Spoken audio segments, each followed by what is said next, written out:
इत्तिबा में लाएंगे, कुरान के हम ताबे बनेंगे, तो ये कुरान हमारे लिए जन्नत का दाखिला का सबब बनेगी। कुरान पर अमल करेंगे। सब लोग आज से वादा कीजिए, कुरान में ज़कात का तज़किरा है, कुरान में नमाज का तज़किरा है, कुरान में मामलात का तज़किरा है, कुरान में मुआशरत का तज़किरा है, गोया कि हर चीज़ का तज़किरा कुरान में है। अगर हमें ज़रूरत पड़ी कि नमाज हमें सीखनी है तो हमें मस्जिद में आना पड़ेगा, मस्जिद के इमाम साहब से मिलना होगा, हमें आकर मस्जिद के मौलाना से मिलना होगा, या हमारे मुआशरे में जो भी उलमा है उनसे मिलकर हमें कुरान सीखना होगा। कुरान एक ऐसी किताब है जिससे हमें रहनुमाई मिल सकती है, जिससे हमारी मग़फ़िरत हो सकती है। कुरान तो एक ऐसी किताब है, एक हर्फ के पढ़ने पर 10 नेकियां। अलिफ लाम मीम में 3 हरफ है, 30 नेकियां होंगी। अगर कुरान को पढ़ना नहीं जानता कोई, कुरान को खोलकर उसके लाइनों पर अगर उंगलियां चलाता है, उस पर भी उस पढ़ने वाले के बराबर सवाब है जो पढ़ना जानता है। एक अनपढ़ को भी कुरान के पढ़ने पर उतना ही सवाब मिलता है। हमें चाहिए कि हर वक्त कसरत से कुरान पाक की तिलावत करें। कुरान जो पढ़ता है गोया कि वो अल्लाह से करीब होता है। कुरान जो पढ़ता है गोया कि उनका मामलात बहुत अच्छा है। कुरान जो पढ़ता है गोया कि उनका मुआशरत बहुत अच्छा है। कुरान जो पढ़ता है उनके घर में नूर और अनवार के बारिश होते हैं। कुरान जो पढ़ता है उनको हलाकत और बर्बादी का रास्ता देखना नहीं पड़ता। कुरान आज हमने सिर्फ तावीज और गंडों की किताब समझ लिया है। आज आएंगे हमारे सर में दर्द है, दम कर दो। आज हमारे पेट में दर्द है, पानी में दम कर दो। हमारे घर में जिन्नात बसेरा है, जिन्नात बस गया है, आओ इसके घर की बंदिश कर दो। कुरान इसलिए ये किताब नहीं है, बल्कि हिदायत की किताब है, रहनुमाई की किताब है। ये कुरान को हमें अपनी जिंदगी में इस तरह उतारना चाहिए गोया कि हमारे सारे मामलात, सारे आमाल कुरान के मुताबिक हो जाना चाहिए। कुरान में जगह जगह ऐलान फरमाता है अल्लाह रब्बुल इज्जत। कुरान के पढ़ने में अगर हमारे अंदर खामियां हैं, कोताहियां हैं, लफ्ज़ की अदायगी के एतबार से या मखारिज के एतबार से, तो हमें ये चाहिए कि हमें सीखना चाहिए। कुरान को अगर सही तरीके पर सीखेंगे, और आज से यह कीजिए कि हम अपने बच्चों को हाफिज कुरान बनाएंगे, हाफिज कुरान बनाएंगे। हाफिज कुरान 10 ऐसे लोगों को जिसके ऊपर जहन्नम की आग वाजिब हो चुकी है, उसको कोई बचा नहीं सकता है। 10 ऐसे शख्स को क़यामत के दिन अल्लाह रब्बुल इज्जत हुक्म देगा, ऐसे हाफिज कुरान को लेके जाओ, इनमें से 10 लोगों में से जो जिनके ऊपर आग वाजिब हो गई है, ले जाओ जन्नत के अंदर, जन्नत का परवाना ले जाओ। ये जरूरी नहीं कि आप हाफिज कुरान बन जाएंगे तो मेहराब में सिर्फ नमाज पढ़ाएंगे।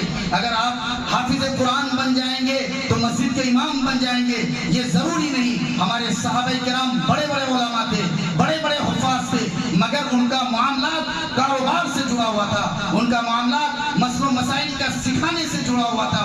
मगर आज हम ये समझते हैं अगर हम मस्जिदों से जुड़ेंगे, अगर हम दीनी तालीम से जुड़ेंगे तो हमारी औलाद भूखी रहेगी। हम ये समझते हैं हमारी औलाद हमेशा के लिए कमजोर हो जाएगी। ऐसा नहीं है। आखिरत के एतबार से वो शख्स दुनिया में सबसे बुलंद है, सबसे बुलंद व बाला है जो दुनिया के अंदर रहकर दीनी तालीम को हासिल कर लिया है। अल्लाह रब्बुल इज्जत ऐसे लोगों को कामयाब फरमाते हैं। कुरान में अल्लाह फरमाता है अम्मल्लज़ीना सुइदू फफ़िल जन्नह खालिदीन फीहा, खुशकिस्मत है वो लोग जो जन्नत में है। दुनिया में रहकर अपनी जिंदगी को इस तरह बना लिया जो कुरान कहता है, दुनिया में रहकर अपने मामलात को ऐसा बना लिया जो कुरान कहता है, अपने औलाद की तरबियत इस तरह कर दी जो कुरान कहता है। अल्लाह रब्बुल इज्जत ऐसे शख्स को जन्नत का परवाना देते हैं और वो हमेशा के लिए वो जन्नत में रहेगा। और वही शख्स इंसान तो वो भी है, अल्लाह रब्बुल इज्जत ऐसे शख्स को नाकाम करते हैं, वो हमेशा के लिए दुनिया में नाकाम होता है। जिसके बारे में कुरान फरमाता है, वही कुरान जिसको तरावी में पढ़ा गया है, वही कुरान ऐलान करता है अम्मल्लज़ीना शक़ू फ़फ़िन्नार وہ شخص جو اللہ کی کتاب کو پسی پشت ڈال دیا ہے، اللہ کے حکم کو پامال کر دیا ہے، اللہ کی کتاب کو اپنے معاملات کے خلاف کر دیا ہے، اپنی کتاب کو یعنی کلام اللہ کو اللہ کے حکم کے خلاف کر دیا ہے، یعنی اس پر عمل نہیں کرتا ہے، وہ شخص ہمیشہ ہمیشہ کے لیے ناکام ہے۔ قرآن ایسے لوگوں کے بارے میں فرماتا ہے اَمَّا الَّذِينَ شَقُوا فَفِي النَّارِ، بہرحال وہ شخص بدبخت ہے، وہ ہمیشہ ہمیشہ کے لیے جہنم میں رہے گا۔ آج سے عہد کیجیے ہمارا معاملات قرآن کے مطابق ہو، ہمارا قرآن جو کہے گا ہم اس پر عمل کریں گے۔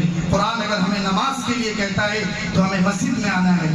غیر ایام میں کچھ لوگ آتے ہیں نماز کے لیے، رمضان کے دنوں میں سب آتے ہیں اس امید کے ساتھ کہ ہمیں اللہ مغفرت کا پروانہ دیں گے، مگر غیر ایام میں بھی اللہ مغفرت کرتے ہیں۔ تو ہمیں چاہیے کہ رمضان کے علاوہ بھی جب یہ رمضان گزر جائے تو ہمیں غیر ایام میں بھی کم از کم پابندی کے ساتھ نماز پڑھنی ہے۔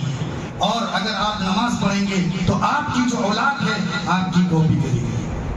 عموماً آپ دیکھیے گھروں میں اگر اماں ابا موبائل چلاتے ہیں تو بچہ بھی دیکھ دیکھ کر موبائل چلاتا ہے۔ اماں ابا آپس میں لڑتے جھگڑتے ہیں تو بچے کا ذہن بھی ویسا ہی منتشر ہو جاتا ہے۔ اماں ابا اگر شریف ہوتے ہیں، بات کرنے کا لہجہ اچھا ہوتا ہے تو وہ شرافت بچوں کے اندر ٹرانسفر ہوتا ہے۔ تو ہمیں سب سے پہلے اپنی اصلاح کرنی ہے۔ آج ہم آئے ہیں صرف اور صرف اس لیے کہ ہم اپنی اصلاح کرنے کے لیے۔ قیامت کے دن کوئی کسی کا کام آنے والا نہیں ہے، کوئی کسی کا کام آنے والا نہیں ہے۔ اگر ہمارا معاملات خراب ہوگا، لین دین خراب ہوگا تو ہمارا آخرت بھی برباد اور یہ دنیا بھی برباد۔ تو ہمیں اس چیز کو بنانے کے لیے ہمیں اعمال سے جڑنے ہوں گے۔ اعمال سے جڑنے کے لیے ہمیں کیا کرنا پڑے گا؟ کیا کرنا پڑے گا؟ قرآن کو صحیح طریقے پر پڑھنا سیکھیں گے۔ سب سے پہلے نمبر پر قرآن کو اگر مخرج سے پڑھیں گے تو اس میں زیادہ ثواب ہے۔ اور اپنے بچوں میں سے کسی کو بھی، سارے بچوں کو نہ بنا پائے تو کم از کم ایک بچے کو حافظ قرآن ضرور بنائیے۔ یہ قرآن قسم خدا کی کہتا ہوں، جب کھڑے ہوتے ہیں یہاں پر مجال نہیں ہے کوئی قرآن پڑھ لے، یہ صرف اللہ کی طاقت ہے، یہ معجزہ ہے، یہ اللہ کی طرف سے ذہن میں آتے ہی یہ جتنے بھی حروف ہیں، یہ قرآن کریم کا آنا میرے بس کی نہیں ہے یا دوسرے حافظ قرآن کے بس کی بات نہیں ہے، یہ تکبر کی بات ہے، بلکہ اللہ کی طرف سے یہ ذہنوں میں آتا ہے۔ قرآن یہ اعلان کر دیتا ہے کہ یہ معجزہ ہے۔ اگر ایک حافظ قرآن، ایک بچہ قرآن کو اپنی زندگی میں اتارنا چاہے گا اس کو کوئی مٹا نہیں سکتا ہے۔ دشمنان اسلام نے قرآن کو جلا دیا، بہت سارے قرآنوں کو جلا دیا، ہماری مسجدوں کو مسمار کر دی، مگر یہ دین جو ہے ایک ایسا دین ہے جس کے اندر اللہ کی طرف سے قدرت نے لچک دی ہے، جتنا ہی دبائے گا اتنا ہی ابھرے گا۔ یہ دین کے اندر اللہ کی طرف سے اتنی طاقت ہے۔ اور قرآن ایک ایسی کتاب ہے، ایک حافظ قرآن حرف بحرف پڑھے گا، پوری دنیا کے اندر کہیں بھی چلا جائے حافظ قرآن اور کہیں کی کتاب اٹھا کر پڑھ لے، کہیں کا قرآن پڑھ لے، مدینے میں چلے جائے، مکے میں چلے جائے، امریکہ میں چلے جائے، یوروپ میں چلے جائے، ممبئی شہر میں آ جائے، بجنور چلے جائے، بہار چلا جائے، یو پی میں کہیں بھی چلے جائے، مگر قرآن کو جب نکالے گا تو وہی حرف ملے گا جس حرف کا اللہ نے وعدہ کیا ہے۔ اس حرف میں اگر کوئی تبدیلی نہیں کر سکتا، اگر کوئی تبدیلی کرے گا تو اللہ کے احکام کو مسمار کرنا چاہے گا، اللہ ایسے ہی برباد کر دے گا۔ مگر قرآن ایک ایسی کتاب ہے، قُلْ فَأْتُوا بِسُورَةٍ مِّن مِثْلِهِ، ایک سورت کا ایک آیت بھی کوئی پیش نہیں کر سکتا۔ قرآن ایک ایسی کتاب تھا۔ قرآن کو اللہ نے ہمیں توفیق دی تو اللہ رب العزت کا ہم لوگ شکر گزاری کریں کہ اللہ نے ہمیں توفیق دی۔ اور قرآن کریم کو ہم نے تراویح میں پڑھا۔ قرآن کا پڑھنا تراویح میں ایک الگ سنت ہے، تراویح کا پڑھنا ایک الگ سنت ہے، دونوں سنت ہمارے زندہ ہو گئے۔ اور ہماری جو تراویح ہے، آج یہ تراویح مکمل نہیں ہوئی، بلکہ جب تک چاند ہم دیکھ نہیں لیتے ہیں عید کا، جب تک ہم تراویح پڑھتے رہیں گے۔ چاند دیکھ کر ہم نے تراویح کو شروع کیا ہے اور چاند دیکھ کر تراویح کو چھوڑ دیں گے۔